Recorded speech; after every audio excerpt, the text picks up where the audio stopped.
মায়েরা যদি বাড়িতে প্রচারে আসে ঘর দুয়ার পরিষ্কার করাবেন।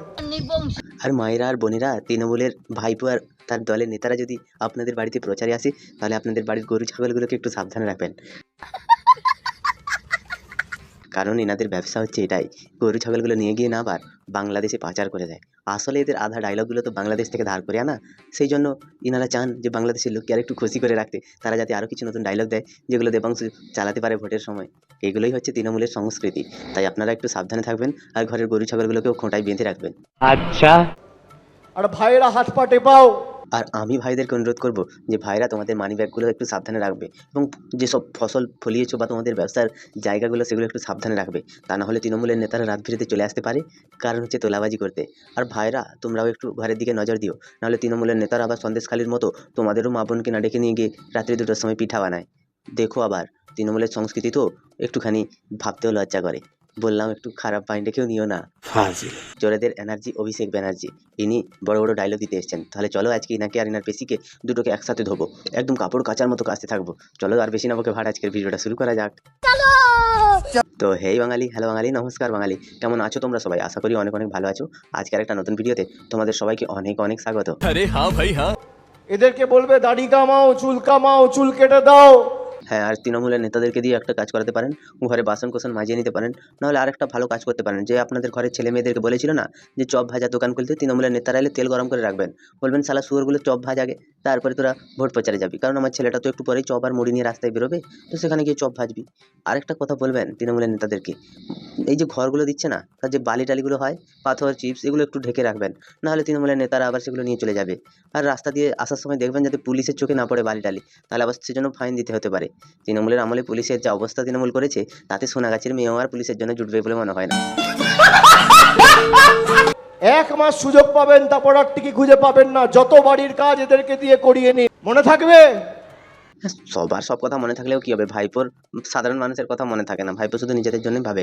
এই যে সেবাশ্রয় ক্যাম্প খুলেছে, তোমরা ভাবছো যে এটা হয়তো মানুষের উপকারের জন্য বানানো হয়েছে, কিন্তু না, এটার প্রধান লক্ষ্য হচ্ছে আমাদের স্বাস্থ্য ব্যবস্থা যে কতটা ছিঁড়ে গেছে ভেতর থেকে সেটা বোঝানোর জন্য। এনারা দেখাচ্ছেন যে কেন্দ্র সরকার তো কিছু করছে না, আমরা ঘরে দুয়ারে সব চিকিৎসা পৌঁছে দিচ্ছি। মানে মানুষের এত পরিমাণে এরা ভালো চায়, দুয়ারে চিকিৎসা করতে আসবে। আরে সেগুলো ডাক্তার নাকি ওগুলো সিভিক ডাক্তার, ভাই বুঝতে পারি না। আর এনারা যে বলছেন দুয়ারে চিকিৎসা প্রকল্প চালু করবেন, আপনাদেরকে অনুরোধ জানাচ্ছি এইসব ডাক্তারগুলো নিয়ে এলে না ঘরে গণপিটুনি দিন। আর যারা তৃণমূল নেতারা এইসব নিয়ে বলতে আসবে তাদেরকেও গণপিটুনি দিন।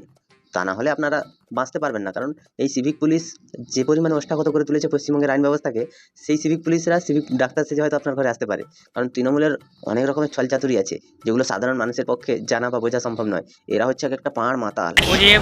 সেটা বড় কথা নয়। ঘর দুয়ার পরিষ্কার করানো, চুল কাটা, দাড়ি কাটা, এখন অনেক কিছু করবে নির্বাচনের সময়। সেটাই তো দেখছি কাকা, যে এখন অনেক কিছু করবে, অনেক কিছু বলবে। পশ্চিমবঙ্গে ভবানীপুর নিয়ে কত রকম কথা বলছে মুখ্যমন্ত্রী মমতা ব্যানার্জি। ভবানীপুরের জন্য তার নাকি অনেক কষ্ট, জন্মের পর থেকে সে নাকি ভবানীপুরকে অনেকটাই ভালোবাসে, যেমন মা বলতে শিখেছে সেরকম ভবানীপুরও তার মায়ের সমান। তো বলছি মুখ্যমন্ত্রী মমতা ব্যানার্জি বলেছিলেন তিনি নাকি বীরভূমের কোনো একটা ছোট্ট গ্রামে জন্মগ্রহণ করেছিলেন। সেটা ঠিক না, এখন যেটা বলছে সেটা ঠিক, এই যে মোড়া কান্না কাঁদছে সেটা ঠিক।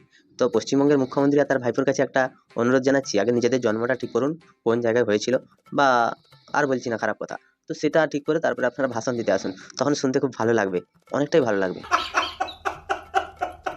আর 4 তারিখের পর আর টিকি খুঁজে পাবেন। ইনারা যে এত বড় বড় কথা বলছেন যে এর জেতার পরে তৃণমূল নেতাদের কোন সার্টিফিকেট খুঁজে পাওয়া যায়? পশ্চিমবঙ্গে তৃণমূলের যে ছোটোখাটো নেতারা, তারা যে পরিমাণ সাধারণ মানুষের উপরে অত্যাচার করে, বড় সড়ো নেতাদেরকে তো পাওয়াই যায় না। কারণ তারা যে সুখ এবং ঐশ্বর্যের মধ্যে থাকে, সেখান থেকে বেরিয়ে আসতে তাদের অনেক সমস্যা হয়। আর মা বোনেদেরকে বলবো, ভোট দেওয়ার আগে শেখ শাহজাহান, মদনা, কেষ্ট, এদের কথাগুলো মাথায় রাখবেন। সেই কেষ্ট যে হচ্ছে মদকে পুলিশের মা বোন করেছিল, সৌগত রায়ের কথা ভাববেন তাকে ভোট দেওয়ার আগে। কল্যাণ ব্যানার্জির কথা ভাববেন, কারণ ইনাদের তো রেকর্ড মেয়েদের সম্পর্কে একটু ভালো নয়। কারণ পশ্চিমবঙ্গে আর কিছু থাক নাই থাক, নারীদেরকে 1,500 টাকা দিয়ে তাদের মান সম্মান লুট করা হচ্ছে। মানে পশ্চিমবঙ্গটা একটা বাইজি বাড়িতে পরিণত হয়ে গেছে। আর কিছু বলার নেই, এর থেকে খারাপ কথা আর মুখে আসছে না। বহিরাগত আসে, বহিরাগত যায়, বাংলা নিজের মেকেই চায়। একজন ভারতবর্ষের প্রধানমন্ত্রী, একজন ভারতবর্ষের স্বরাষ্ট্রমন্ত্রী, আর একজন হচ্ছে বিজেপির সর্বভারতীয় সম্পাদক, তিনি আসেন। এরা এলেই এনাদের কেন ফাটে বুঝতে পারি না। এনারা এদেরকে বহিরাগত আখ্যা দেন। তো পশ্চিমবঙ্গের মুখ্যমন্ত্রী যখন কেরালায় যান, পশ্চিমবঙ্গের মুখ্যমন্ত্রী যখন গোয়ায় যান, এগুলোতে যাওয়ার পরে সেখানটা যদি মুখ্যমন্ত্রীকে বহিরাগত বলে লাঠিপেটা করে আবার পশ্চিমবঙ্গে ছেড়ে দেয়, তো এতে অবাক হওয়ার কিছু নেই। কারণ অভিষেক ব্যানার্জি, মমতা ব্যানার্জি আমাদের ভারতবর্ষের প্রধানমন্ত্রীকে নাকি বহিরাগত আখ্যা দেন। মানে এনাদের বুদ্ধি কতটা পরিমাণে বা এনাদের মানসিকতাটা কতটা পরিমাণে ছোট, সেটা এনাদের কথাবার্তাতেই প্রমাণ পাওয়া যায়। যারা দেশের প্রধানমন্ত্রীকে সম্মান করতে জানে না, যারা দেশের স্বরাষ্ট্রমন্ত্রীকে সম্মান করতে জানে না, যারা রাষ্ট্রপতিকে সম্মান দিতে জানে না, এরা পশ্চিমবঙ্গটা চালাচ্ছে। মানে এরা আপনাদের ছেলে মেয়েদের ভবিষ্যৎ সেগুলোকে কোন জায়গায় নিয়ে যাবে আপনারা বুঝতে পারছেন তো? একজন সাংসদ হয়ে যদি একজন দেশের প্রধানমন্ত্রীকে অপমান করে, বহিরাগত আখ্যা দেয়, এনারা মনে হচ্ছে পাকিস্তানের লোক।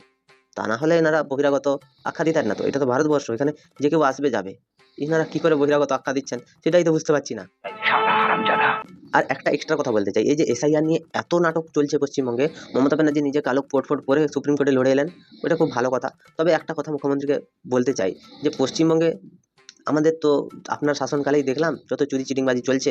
বলছি যখন স্বাধীনতা লাভ করেছিল ভারতবর্ষ, তখন যদি কোনো কারণে আপনার জন্ম হয়ে যেত, তাহলে এসআইআর জিনিসটাই বাতিল করে দিতেন, তাই ভালো হতো আর কি। মানে আপনি থাকলে এগুলো হতো না। আপনি আন্দোলন করে হোক, যা করে হোক, ডক্টর আম্বেদকরের বিরুদ্ধে, সবার বিরুদ্ধে গিয়ে আপনি সংবিধানটা পাল্টে দিতেন, দিলে আর এসআইআর হতো না। এই ধড়িবাজ মহিলা, সে নিজে যখন রাস্তায় হাঁটাবে এসআইআরের জন্য, তখন ঠিক। সিপিএম যদি এখন রাজত্ব করতো, মমতা ব্যানার্জি নাচতে নাচতে চলে যেতেন, এসআইআর করুন, এসআইআর করুন। এখন সিপিএম ক্ষমতায় নাই, তাই মুখ্যমন্ত্রী যেতে চাইছেন না। কার ভোটে জিতে এনে মুখ্যমন্ত্রী, সেটাই তো জনগণ জানতে চাইছে। নন্দীগ্রামের ভিডিও চলে আসছে ভবানীপুরে। মুখ্যমন্ত্রীর বুক যে কত ধুকপুক ধুকপুক করছে, সেটা তার কথাতেই প্রমাণ পাচ্ছে। কারণ নন্দীগ্রামের সেই হারটা তিনি এখনো পর্যন্ত বুঝতে পারেননি বা বলতেও পারেননি। নন্দীগ্রামে হেরে যাওয়ার পরে মুখ্যমন্ত্রীর এতটুকু লজ্জা হয়নি যে রাজনীতি ছেড়ে তিনি চলে যেতেন। পশ্চিমবঙ্গে এই যে মুখ্যমন্ত্রীর চেয়ারটা ধরে রাখার জন্য ভবানীপুরের মতো জায়গাকে টার্গেট করা হয়েছিল, বর্তমান দিনে সেটাই আবার করা হচ্ছে। আর ভবানীপুরের মানুষ আগের মতো আর নেই, তারা সব দেখতে পাচ্ছে, বুঝতে পারছে। তারা বিচার করবে যে কে তাদের ভালো চায়, কে তাদের খারাপ চায়। মুখ্যমন্ত্রী থেকে উনি যদি ভাতা দিয়ে পুরো রাজ্য চালাতে চান, তাহলে কলকারখানার আর কোনো প্রয়োজন নেই। ছাত্র যুবকদের ১,৫০০ টাকা করে মাসে দেওয়া হবে, তাদের পড়াশোনারও কোনো দরকার নেই। চাকরি সেটা না নিলেও চলবে, মুড়ি ছোলা বিক্রি করে সংসার চালাবে। আর পিসি ভাইপো ভোটের সময় হেলিকপ্টারে ঘুরে এনারা ভোট প্রচারে যাবেন। আপনারা কি করবেন? আপনারা বাল ছিঁড়বেন। কারণ গদ্দারের নিজের লোক বলে। পদ্মারের নিজের লোক বলতে একটা কথা মনে পড়ে গেল, মুখ্যমন্ত্রীর কত ভালোবাসার লোক, কতটা অন্তরের ভালোবাসার লোক রাজীব কুমার।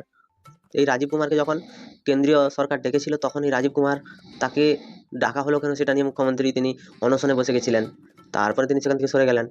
এই রাজীব কুমারকে আবার এই সন্দেশখালীর বুকে গিয়ে সেখানটায় রাজনীতি করতে দেখা গেছে। এই রাজীব কুমারের হাতে কত মানুষের রক্ত লেগে আছে, সেই রাজীব কুমারকে তিনি রাজ্যসভার সাংসদ করে পাঠালেন।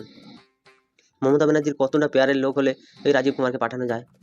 এনারা মানুষের জন্য কি ভাবছেন বা ভেবেছেন সেটা হয়তো আমি জানি না বা বলতে পারবো না। তবে মানুষের পুলি মারানোর জন্য একটা মুখ্যমন্ত্রী যথেষ্ট, আর কাউকে লাগবে না।